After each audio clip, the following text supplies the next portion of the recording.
Krishna Padam Sagana Dalita Sri Vishakhanitanushtam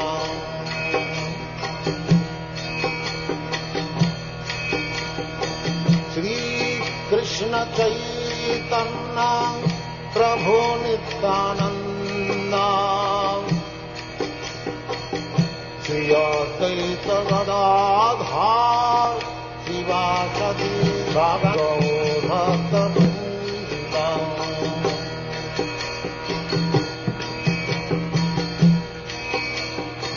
Sri Krishna Chaitanya Prabhu Nityananda Sri Advaita Gadadhar Sivasadi Bhagavata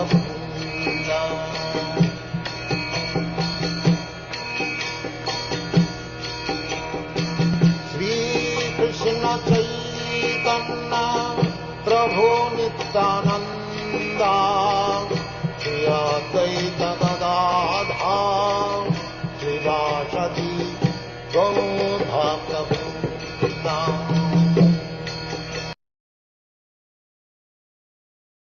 Hare Krishna, dear devotees, Dandavat Pranams to all. Please accept my humble obeisances. We welcome all of you for the today's morning program, Nityam Bhagavata Sevaya. And as process of 9 process in this series now. So today we'll be playing the class by His Holiness Romapada Swami Maharaj, and it is Srimad Bhagavatam 7:5-12-26. Hare Krishna. Let me share.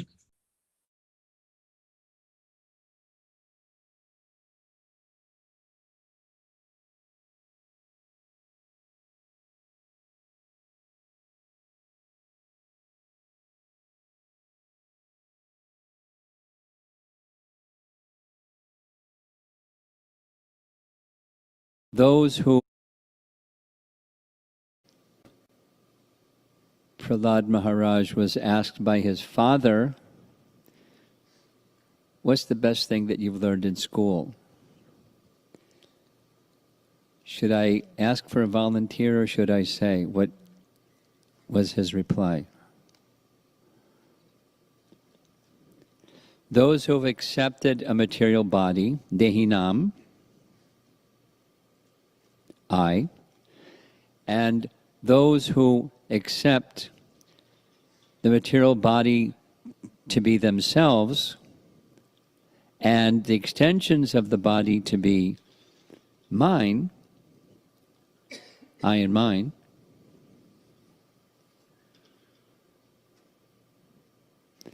asat grahat. Remember that one? Asat grahat. Samud vigna diyam. Their intelligence is filled with anxieties.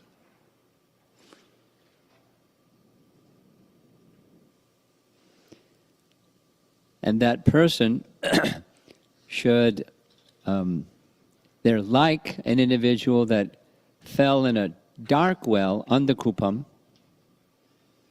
where there's no water and only misery.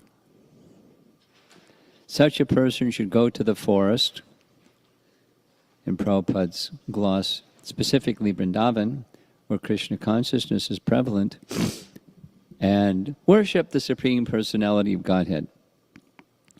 Now, the other instruction that we began hearing is a continuation of that. The audience is different. It's the teachers, Shanda and Amarka, and like their father, like Prahlad's father, they were also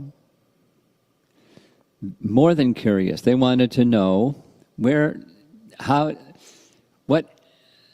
did you become an agent of the enemy? Friends and enemies. And how did your intelligence become polluted? So now comes the next teaching. Those who see friends and enemies, it's the result of what he said to his father. They've accepted a body, and the body is themselves, and the extensions of the body is theirs, I and mine. Asat grahat. So then you're in this realm of duality, and those that are in this realm of duality see friends and enemies. Us and them, I and mine. And then there's people that are somebody else's and somebody else's. But then we heard about the anupashataha and pandita samadarshana, and seeing with a spiritual conception doesn't mean we can't see differences on the material platform or even the spiritual platform. But the spiritual conception is you see that which is spiritual as spiritual. But if you don't see that, you'll see the temporary as all in all. And now we're going to hear what else happens.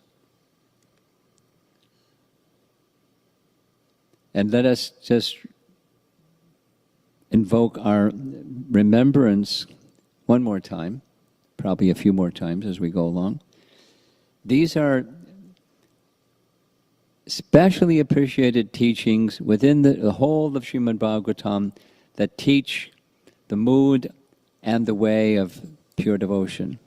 For those of us that are not yet pure devotees, these are very valuable instructions. As we said so many times this morning, small but really big. So it needs to go in, not just we give the answer on a quiz question and we get an A in our exam, but we really don't live our life that way. So it's how to live your life and how to become a pure devotee. And so he's saying these things very directly to those who are calling Vishnu an enemy. And then by inference, he's also an enemy because he's a devotee of Vishnu. They're not yet saying you're the enemy, but Vishnu is the enemy. And those that see friends and enemies see souls on the friend and enemy platform too.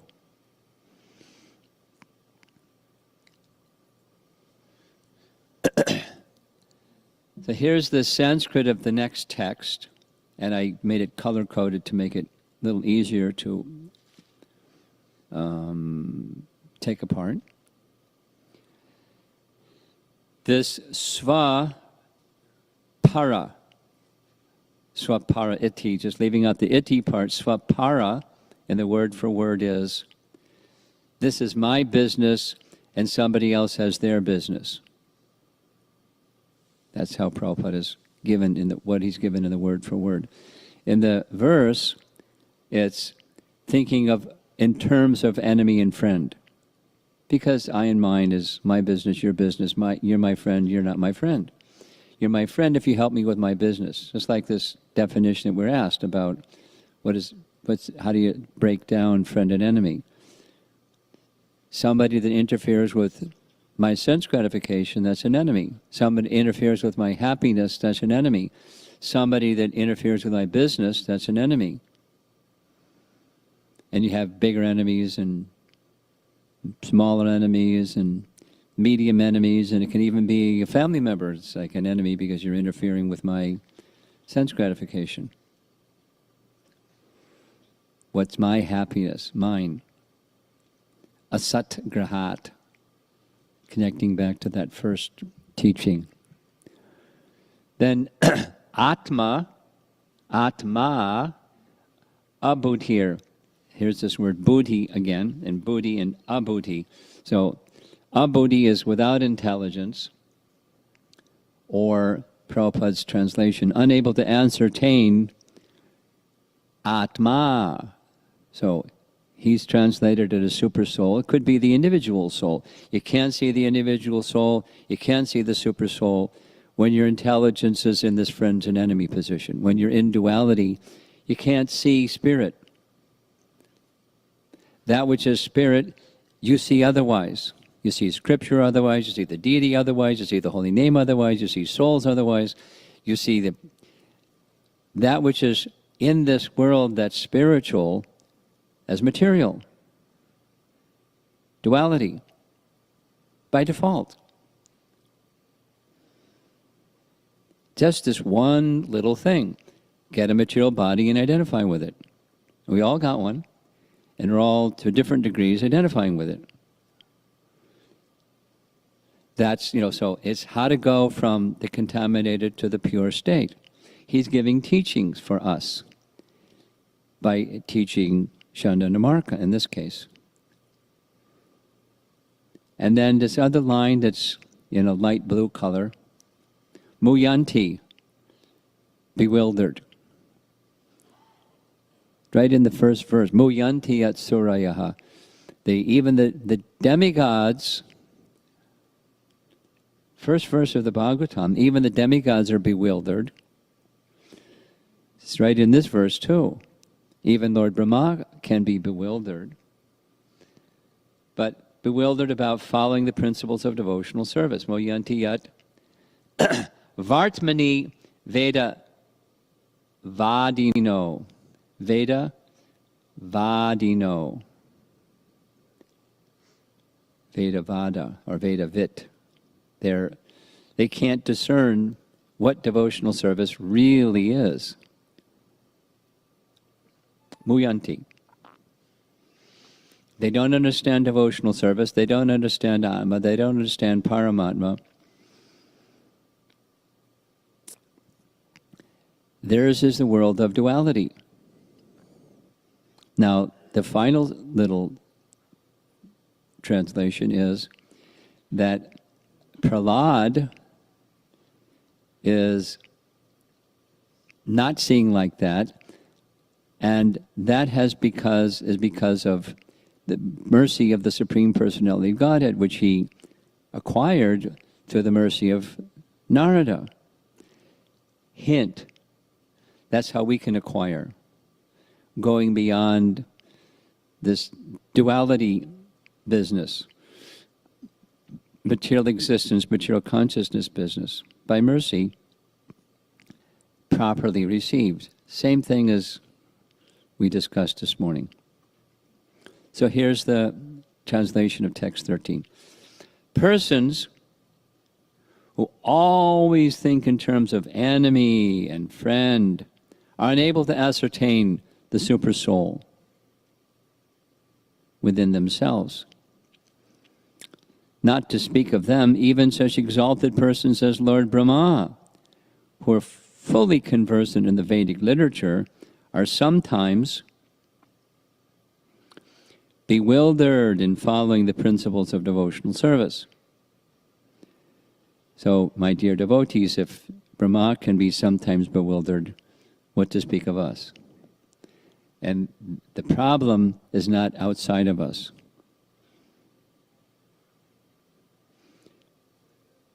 Now, speaking of himself, the same Supreme Personality of Godhead, who bewilders that group of people, has created this situation.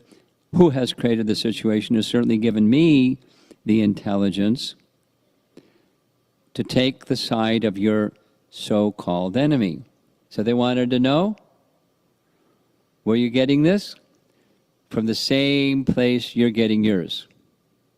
Same answer he gave to his father. How are you getting your power? Same place you are, Dad. Vishnu. He's saying the same thing. Where are you getting? From the Supreme Personality of Godhead.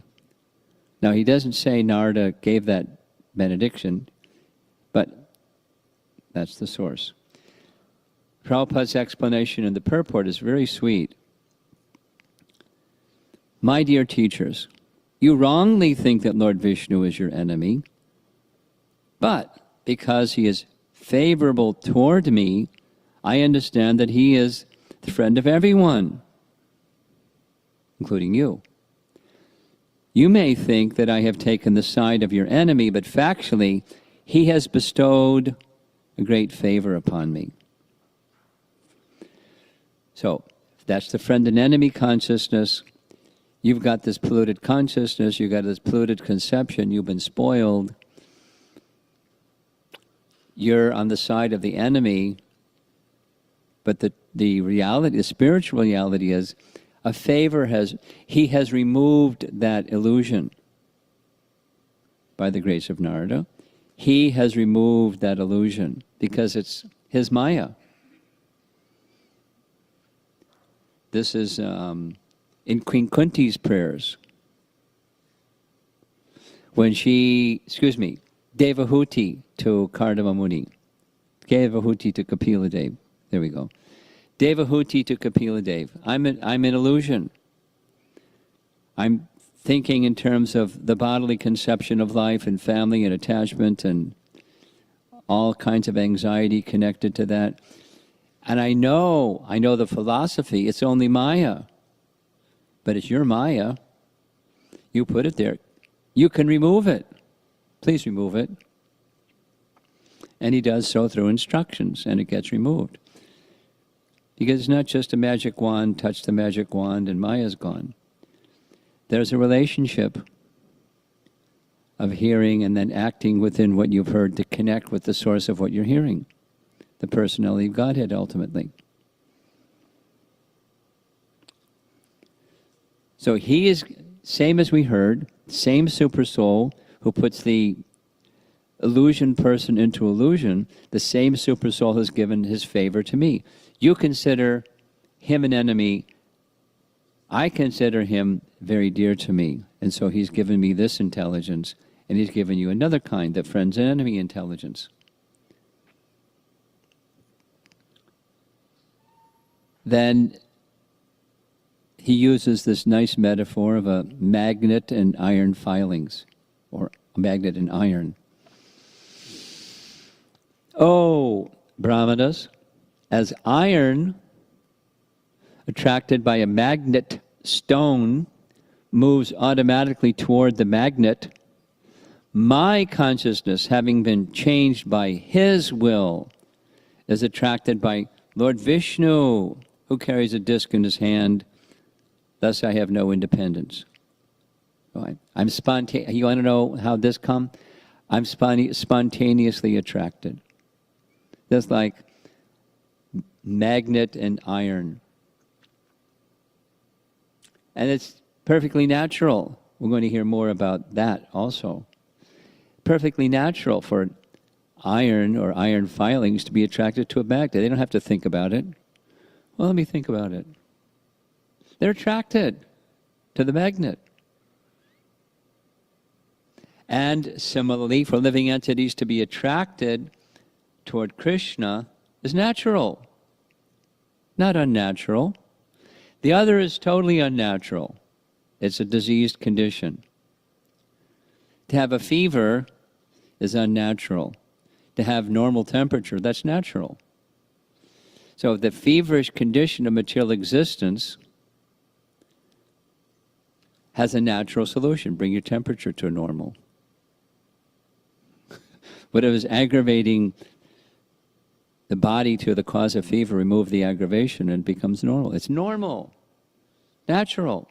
We'll hear some more. Krishna, Prabhupada explains, Krishna means he who attracts everyone and everything. And he goes on to say, this natural attraction finds its perfection in Vrindavan. The flowers and fruits in the gardens, they're attracted to Krishna. The waves of the Jamuna River are attracted to Krishna. And the land, the sky, the trees, plants, animals, everything attracted by Krishna. And then we have the duality position, where people don't have to get trained up to be attracted to sense gratification or that which seems to be able to purchase sense gratification. It's just part of the eye and mind program. We're getting like a little anatomy class. Anatomy of material consciousness. Just contrary to the affairs of Vrindavan is the material world, where no one is attracted by Krishna and everyone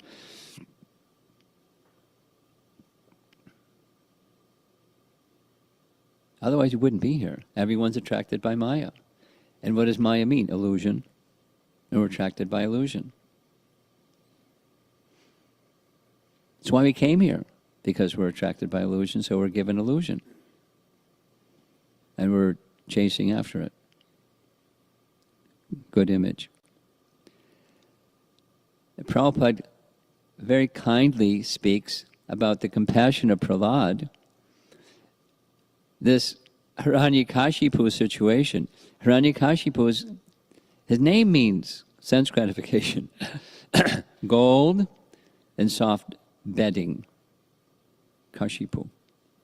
So he's, a big version, and there's smaller versions. Tiny Hiranyakashipu, as Prabhupada says. But attracted by women and money. And because that's an unnatural attraction, then their attraction for Krishna is absent. So, thus, purification is needed. So, the purification is coming. We'll hear it multiple times. It's particularly strong with his classmates. Now, remember, he's speaking to his teachers. But this material attraction needs to subside before the spiritual attraction can prevail. The clouds have to be moved before the brilliance and heat and light of the sun can shine through, although it's already shining. So some effort and some prayer, and anartha nivritti has to happen before Shuddha Bhakti can happen. So he's giving knowledge to don't take shelter of the temporary. This is part of the teachings of pure bhakti, it's the whole section. Consciously, knowingly. Now, the bhakti process helps us, but there must also be some conscious, knowing, sincere efforts in those directions. We make some effort in Krishna's mercy. Combination. Then Prabhupada speaks of the ultimate purification. Purification of Hiranyakashipu from money and women, and the ultimate purification is becoming free from all material contamination and all material designations. And then attraction to Krishna becomes stronger, stronger, stronger. We're not there yet, but the aspiration is important. The bhakti process, it does both at once. The material attraction is cleansed. Cheta darpana marjanam, bhavamaha davagni nirvapanam. Then, shreya kairva chandrika vidharanam, vidya vadhu jivanam. So, the bhakti process does both. It decreases the fever of material existence and increases the natural condition, ultimately the natural attraction for Krishna. This dvandava, moha, Prabhupada makes reference to this verse in his purport. The duality of delusion subsides when one is situated in devotional service. And certainly something that helps devotional service is to be freed from sinful activity and to be engaged in proper activity. But that's not the essence. The essence is the bhakti principle, and when the bhakti principle is invoked, then the duality of delusion subsides.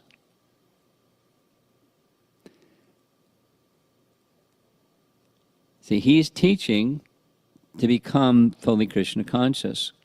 And how does one become fully Krishna conscious? We have contaminations. Contaminations need to be cleansed. Anya-abhilashata shunyam. Abhilas means desire. Anya abhilas means other desires. In shunya, we know what that means.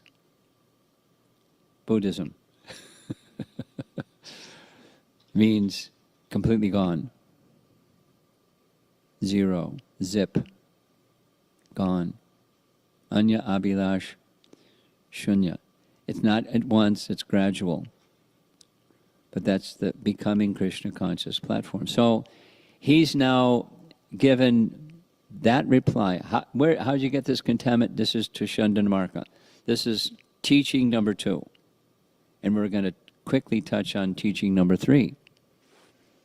He again goes back to Hiranyakashipu. So there's a series of verses where Shanda and Amarka are enraged by hearing Prahlad speaking. They haven't given up their friend-enemy picture of what's in front of them, their student, Prahlad. And so they conclude, we have to use measure number 4. They make reference to what they were trying to teach Prahlad is, to rule, there's this and that and the other. And the last one is, you get a stick and you whack somebody. So they decided they were going to whack him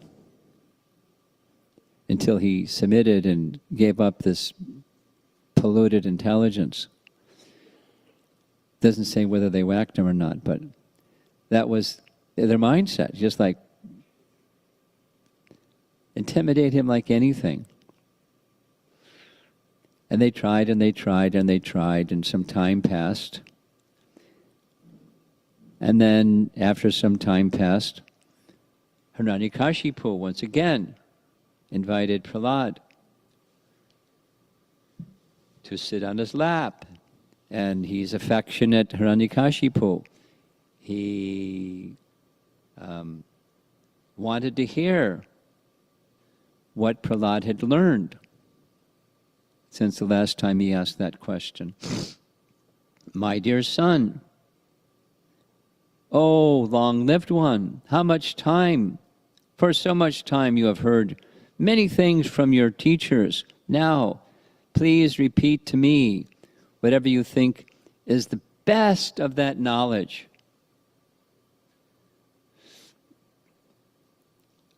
Hiranyakashipu shouldn't have asked this question, because he gets an answer, he flips. Of course, Prahlad, having heard from Narada within the womb, is thinking of Narada's wonderful instructions, which he fully embraces. And so he repeats what he heard from Narada Muni, his spiritual master. And he recites the processes of bhakti. Shravanam Kirtanam Vishnu Smaranam Padasevanam Archanam Bandhanam Dasyam Sakyam Atma Nivedanam. That's the best thing I've learned. Devotional service to Vishnu, who Prahlad knows very well. His father thinks Vishnu is the enemy. The best thing he knows is devotional service to Vishnu is the best thing he knows. He knows it's going to irritate Dad. But he doesn't hesitate to say it. Consequences included. Now, hearing and chanting about the transcendental holy name, form, qualities, paraphernalia, and pastimes of Lord Vishnu, remembering them, serving the lotus feet of the Lord, offering the Lord respectful worship, with 16 types of paraphernalia, offering prayers to the Lord, becoming a servant, considering the Lord one's best friend, and surrendering everything unto Him. In other words, serving Him with body, mind, and words. These 9 processes are accepted as pure devotional service when it was dedicated his life to the service of Krishna. So these 9 methods should be understood to be the most learned person, for he has acquired complete knowledge. And, of course, it's one of the longest purports in the Bhagavatam, because the 9 processes of bhakti are detailed. But Prabhupada summarizes, a pure devotee is interested in devotional service only, not in material affairs. Doesn't mean they don't do things that are of this world. But their interest is how to connect that thing that I do in this world with service to Krishna. Nothing separate. Everything connected. To execute devotional service, one should always engage in hearing and chanting about Krishna or Lord Vishnu. This is the symptom of pure devotional service. I'm sure most of you, if not all of you, recognize this is Bilvamangala Thakur reciting songs about Krishna. And who is attracted? Krishna. He would sit with a nice smile, such a nice smile, appreciating the bhakti of Bilvamangala Thakur.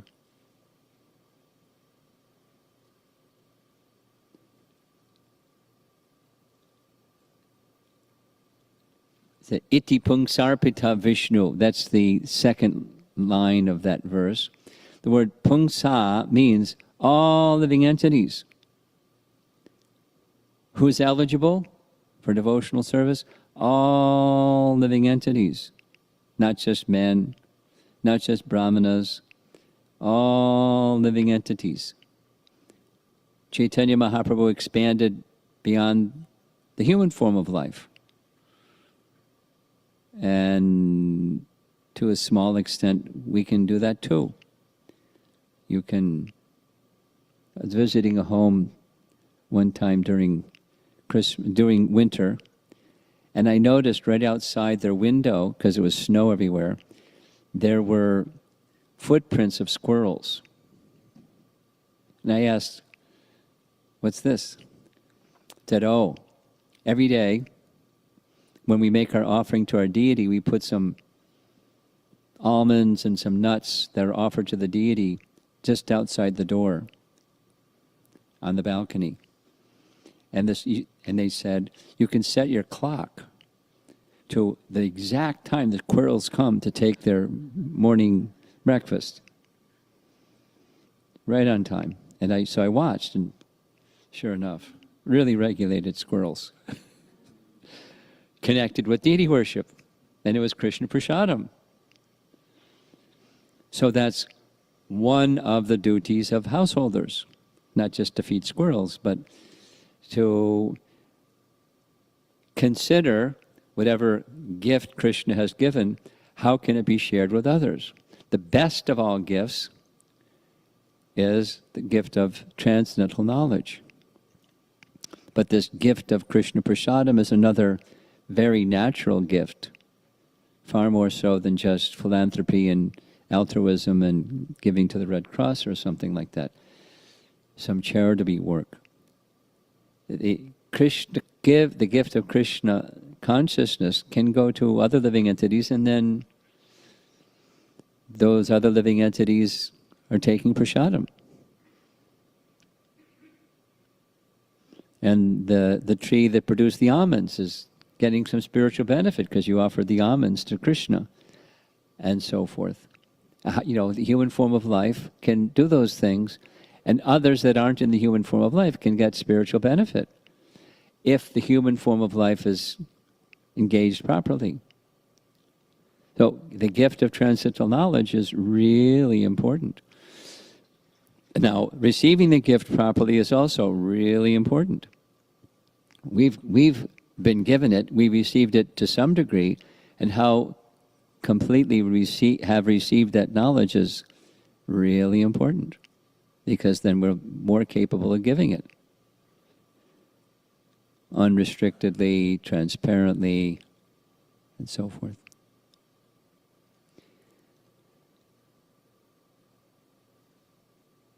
Bhagavatyada, that's another phrase in this second line. Bhagavatyada, one must directly offer everything to Vishnu, Prabhupada explains. Fruitive workers first perform some pious activity and then formally or officially offer the results to Vishnu, Karma Yoga. The real devotee, however, first offers his surrender to Krishna with body, mind, and words, and then uses his body, mind, and words for service to Krishna, as Krishna desires. Sometimes in Bhagavad Gita discussion groups, there's this question, what's the distinction between Karma Yoga, Bhakti Yoga? Here it is. There are other distinctions, but here's a really essential one. One of the motivations, one of the primary motivations of those who are engaged in Karma Yoga is they don't want the implication of karma, even good karma, from doing pious activity. And so they do the pious activity, and then they offer the result to Vishnu because they don't want implication in karma. So it leads to liberation, but it doesn't lead to Krishna Loka. On the other hand, the subset, Bhakti, includes Karma Yoga plus. Yes? And what's that plus? Even before doing the activity, dedicate oneself, body, mind, and words, to service of Krishna, and then the rest follows the same. Everything belongs to Krishna. Small point, but quite major point. One should act for the satisfaction of Lord Vishnu, not for the satisfaction of his own senses. That is the meaning of the word adha, Bhagavati, adha. So in his purport, Prabhupada is just expanding this really important verse. Now, I didn't take the time to go through the 9 processes of bhakti. It's just describing principles of bhakti, Bhagavati adha. For the satisfaction of Vishnu or Krishna directly. Now, directly doesn't mean we bypass the spiritual master or disciplic succession. We just go to Krishna directly. It means rather than this indirect method like Karma Yoga. That's what it means. Krishna is to be pleased. And emphasizing this, in Gopal, Tapani Upanishad, the definition of bhakti is the same thing. Rupa Goswami expresses it. It's exclusive. Bhakti is exclusive. Krishna only. Not Hinduism. Om Jai Jagadisha Hare, and this one, that one, that one, that one, this one, Om Jai Jagadisha Hare. He's last in line. But Krishna only. And because you give to Krishna only, it's like you put water on the root of the tree, or you put food in the stomach, and it goes to all the parts of the tree, or all the limbs of the body. That's the system. And there's faith in that system. And one who follows that system with faith, that's bhakti. Bhagavati adha.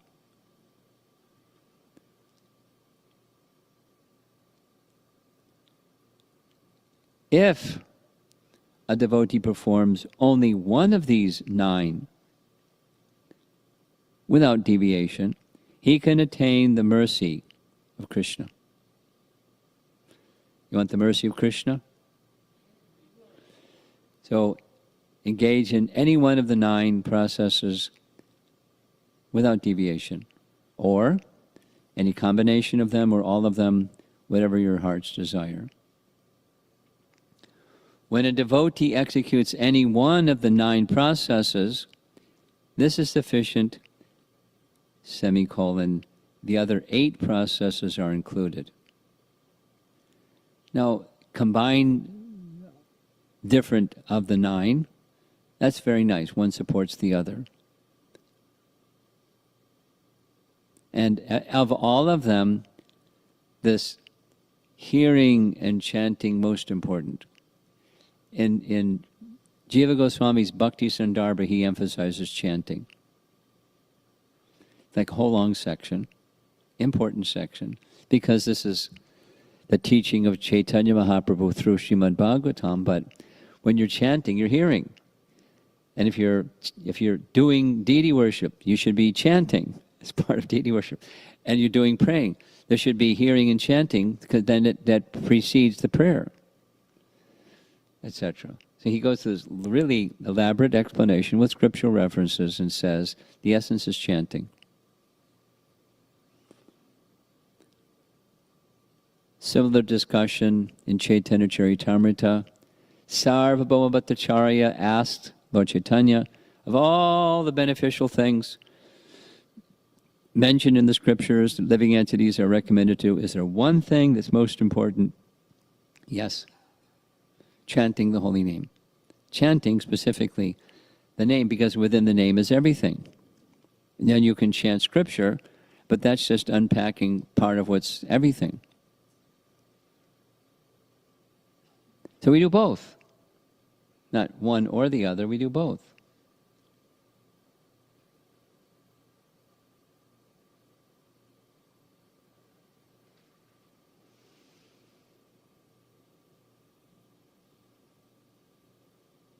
End.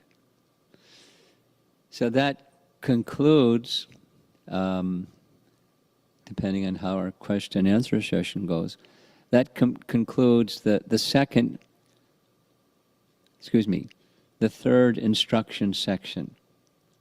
So the third one is, what's the best thing? It's devotional service, 9 processes. The one prior to that, how did you learn all of this? How did your consciousness get contaminated? Who's the enemy that polluted you?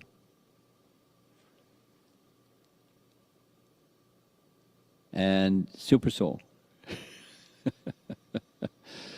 The same person that's giving you your friends and enemy consciousness is giving me Krishna consciousness. That's where I got it. And my attraction for Krishna is natural, like iron to a magnet.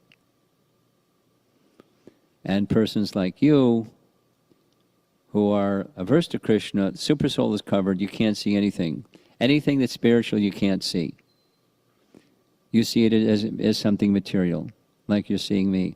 But I'm very somehow blessed, because I'm devoted to Vishnu. He's blessed me with this intelligence to not see friend and enemy, to be able to see super soul, to be able to see that which is spiritual as spiritual. And we both have the same master.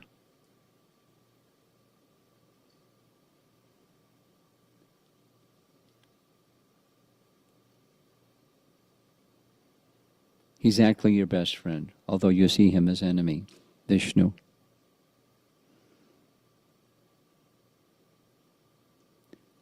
And then we already reviewed the very first instruction, Hiranyakashipu asking, what's the best thing you've learned?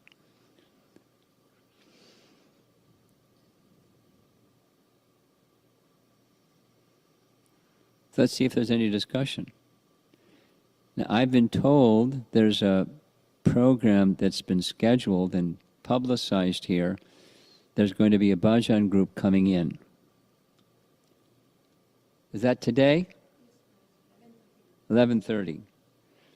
So we have some time before the bhajan group comes. Have a half an hour. And if there's no questions, I'll go on to the next section. Questions? Yes. Here's the microphone. Thank you. Hare Krishna Maharaj. I really like the word you told, how Hiranyakashipu was unnaturally unattracted to Krishna. So here if you see, like, compare Prahlad and Hiranyakashipu, so the main difference you see is Narada Maharshi's mercy upon Prahlad. That is the main cause of Prahlad's bhakti towards Krishna. Okay, but that part I understand that it goes very well with the Edarchaya, like the sweetful will of the pure devotees of the Lord to bestow bhakti upon Jiva. But at the same time, when we told the words from 728 Bhagavad Gita, it says the jivas who acted piously in the previous lives get bhakti? How we understand that?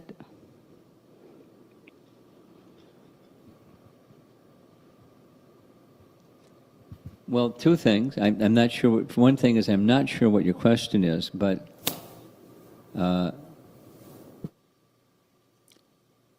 Narada was the agent of bhakti or the deliverer of bhakti for Prahlad, and now Prahlad is carrying bhakti, and he could be the agent for changing the heart of anyone, Nrsingadeva or anyone, any jiva. So the opportunity is the same. One pure devotee, another pure devotee, one of the 12 Mahajans and another one of the 12 Mahajans. It's not like ordinary run-of-the-mill devotee or something. They're very, very specially qualified. So he has that capacity. He has the capacity to do that with his classmates, and they become devotees. But they're born sons of demons, so that's not like high birth because of lots of piety and no impiety. They took that birth because of the opposite. So bhakti has the power of overcoming those. Now, if I've understood your question correctly, this yesham twantakatam papam, that verse, it can there's the elevator method and the staircase method. Like Jagai and Madhai. You're familiar, right? Sinful. Vrindavan Das Thakur goes on and on and on about all their sinful activities and no mountains, nothing they didn't do, and horrible. Very, very sinful. And pious activities, So that precondition isn't met, which I think is what your question is. But because of the mercy of Lord Nityananda and then in turn the mercy of Lord Chaitanya, it was instant turnaround. And within the prayers of Prahlad, and we'll find it again in chapter 10, no material pre-qualification, which sounds like contradicting 720 Bhagavad Gita.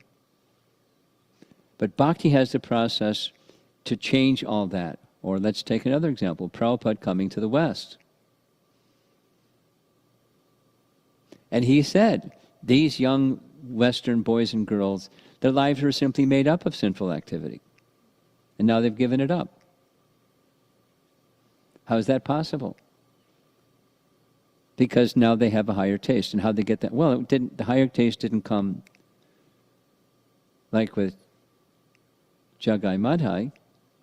It came more gradually, but it came by the same principle from a proper source. Prabhupada's as an instrument in one case, and Lord Nityananda and Lord Chaitanya in the other case. But it's descending mercy.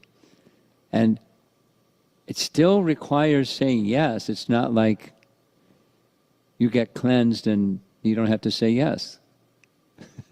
The power of bhakti has that power to immediately, at once, create that piety, no impiety situation.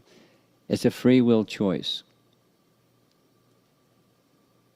The opportunity is there through the bhakti process. And all one has to do is say yes, instead of no, or maybe, or whatever else one might say. Well, 5%.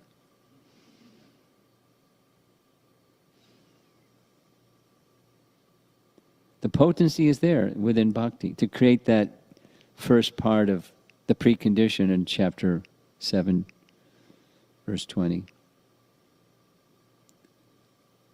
Okay?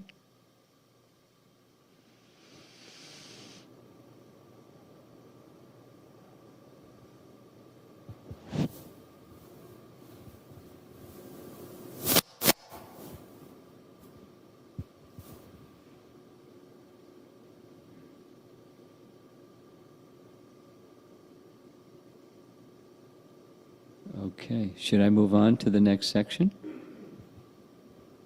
You have something? You too have something.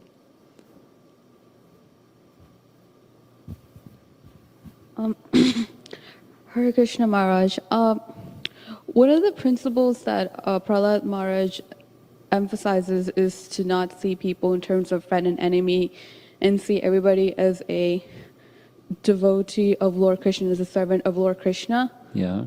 How do we still uphold that principle when it comes to people that are narcissists, that are abusive, that try to harm others in whatever way possible, and especially when it comes to those that commit horrific acts of violence? How do we still uphold that principle that everybody is the servant of Lord Krishna? Okay. It's right in Ishopanishad stated really briefly. They're serving unfavorably.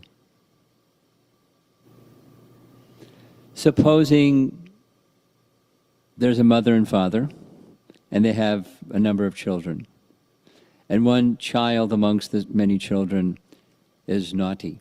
Still their child. So see them as children of Krishna, even the ones that do harmful things to other people. They're meant for favorable service to Krishna, and they're serving unfavorably.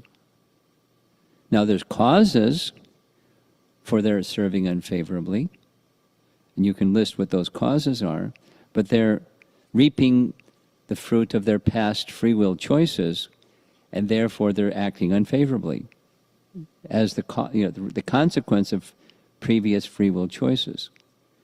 And they're in the moment making choices they don't have to make. The negative ones they don't have to make. They can choose positive ones instead. So making present choices that are creating future bondage for themselves.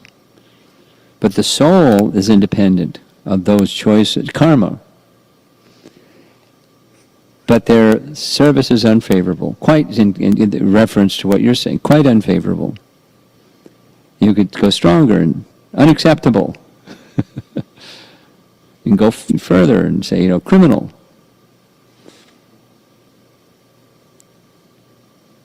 But they're servants of Krishna too. Unfavorable. Let's go back, one step back from their servants of Krishna to the step that says they're spirit soul. They're certainly spirit soul. Then go back again this step further. They're constitutionally, souls are eternal servants of Krishna, eternally. Even the ones that, do bad things. Eternally servants of Krishna, serving unfavorably. So what's the cause? It's ignorance. Or you can say it's the consequence of their past free will choices, which is ignorance, if it's, in the dark side.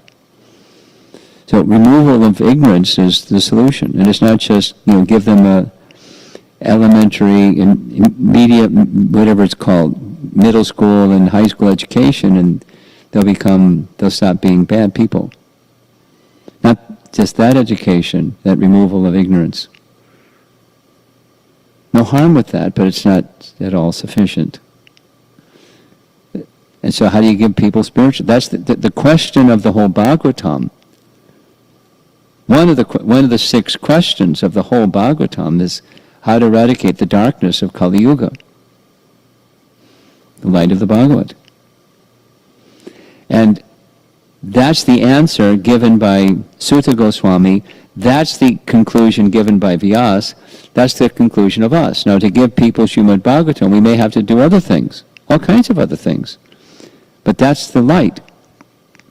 The goal is to bring that light into that place of darkness, is to get people to say yes to the Bhagavat and its message, and changing the lifestyle from ignorant one to illuminated one. But that's the medicine, that's the cure. So now back to your question. How do you see these people that are mean and harmful and hurting others as devotees of Krishna? See them as spirit soul. The constitutional position of the soul is Krishna's servant. They're just serving unfavorably due to ignorance, due to being contaminated. So therefore this language in this that was just covered, purification, is needed. And then, okay, how to do that? In this age of Kali, it starts with chanting. It may start with prasada before chanting, but it starts with chanting. That's where we want to go, and take people with us. It's not pushing; it's medicine. Okay. Yeah. Guru Maharaj, this was a question from Snehavali Mataji from Seattle. Okay. And she has a question that I think it was regarding the morning lecture you gave. Okay. The higher principle is that Krishna should be pleased. Yeah. But suppose we think a devotee, or not devotee, like a person is offensive towards Krishna or the devotees, is it okay to engage that person in service if we engaging him in service or he doing service is leading to he making offenses? Depends. It depends. That's like we go on Harinam Sankirtan. We're engaging people in Krishna service. And some people are offensive. We engage them in service. We may consider, may give other considerations. We may not engage in other kinds of service. We may not engage them in deity worship. We may, it depends. It depends. It depends. The answer is it depends. So we don't consider the person as you're offensive to the Supreme. Well, we have our intelligence that's making distinction. This may be offensive. Now, what's the best way to engage this offensive person?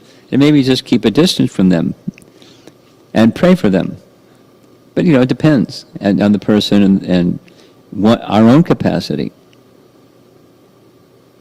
Depends.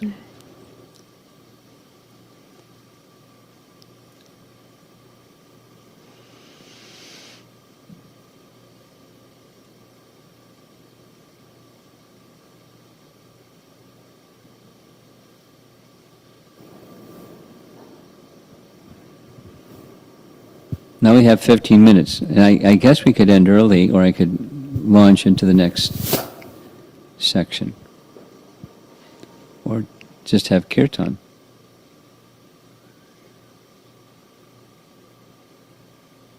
Yes, question over here.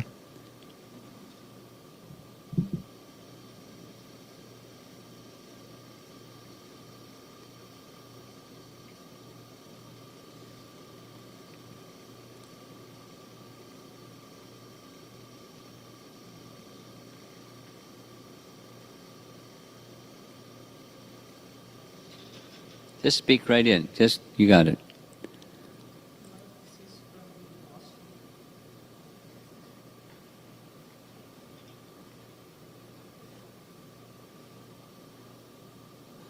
Sound? Here comes mic number 2. Is it good? Can we have mic number 2? Ah.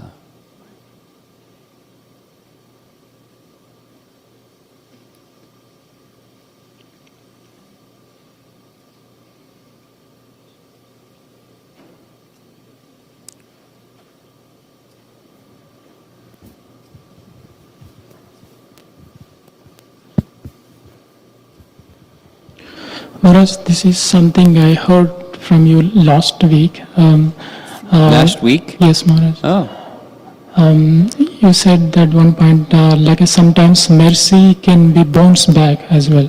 So I was just wondering, sometimes mercy is always merciful, but sometimes it will bounce back. We cannot receive the mercy which is flowing. Are you speaking of you're being given some mercy and it bounces back, or you're trying to extend something that looks like mercy and it bounces back, or what are you asking? What I'm asking is, sometimes it wonders me that mercy is always merciful, I can able to receive. But there are some situations, some people are so merciful, they want to give mercy, but because we also can put filter or something, we can bounce. We or somebody else? Be really, I'm not clear. I hope you're clear. Let me put this in more. So is that some mercy will bounce back? Mercy bounces back. Yeah. Could you explain what you mean by that? Mercy bounces back? It's not received? Yes, it's not received. A mercy signal is sent. The person doesn't receive it. Yes. That's the bouncing back of mercy. Yes. Okay. That's actually, it is possible, like what I was thinking that it's always. You don't receive it. Prahlad is giving mercy to his teachers and to Hiranyakashipu. It's not going in. They become angry.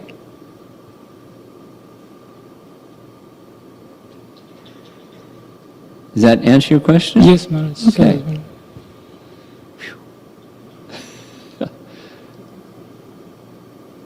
Okay, I think we won't go further. Just end a little early, and somebody wants to lead kirtan, please do so. And we'll meet again, what time, 5:30? 6:30? 6:30. 6:30.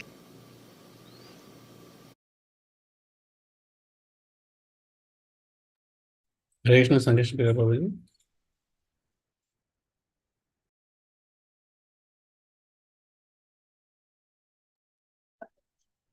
Hare Krishna Sandesh Priya Prabhuji, you can unmute. Yeah, thank you. Hare Krishna devotee. Thank you, Maharaj, for a very wonderful and very nice class. There are a few points which was really inspiring me. Maharaj beautifully explained how Prahlad Maharaj's attraction towards the Lord is very natural, and also his attraction towards the devotion service is very natural. And also during the Q&A, Maharaj beautifully explained, though there to everyone equally without any prejudice or bias, but the individual living entity has to exercise their free will and say yes to accept that mercy and to progress their devotional service. I think these 2 points really inspired me. Apart from that, Maharaj beautifully explained how Prahlad Maharaj is fully um, free from the modes of duality, and also he explained what is actually happiness and sadness. When somebody is disturbing the sense gratification, then it becomes we become sad, and when somebody is supporting our sense gratification, then we become happy. I think it was very beautifully explained. Thank you, Maharaj, for the wonderful class. The devotees may, I think, in the interest of time, maybe we can share one or two reflections or comments.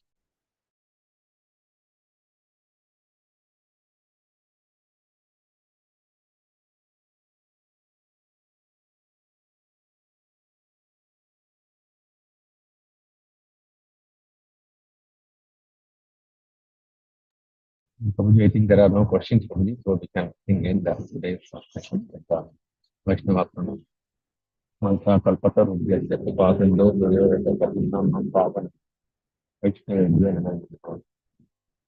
Mantra Srimad Bhagavata Ki Jai Jagat Prabhupada Ki Jai Join Prabhupada Ki Jai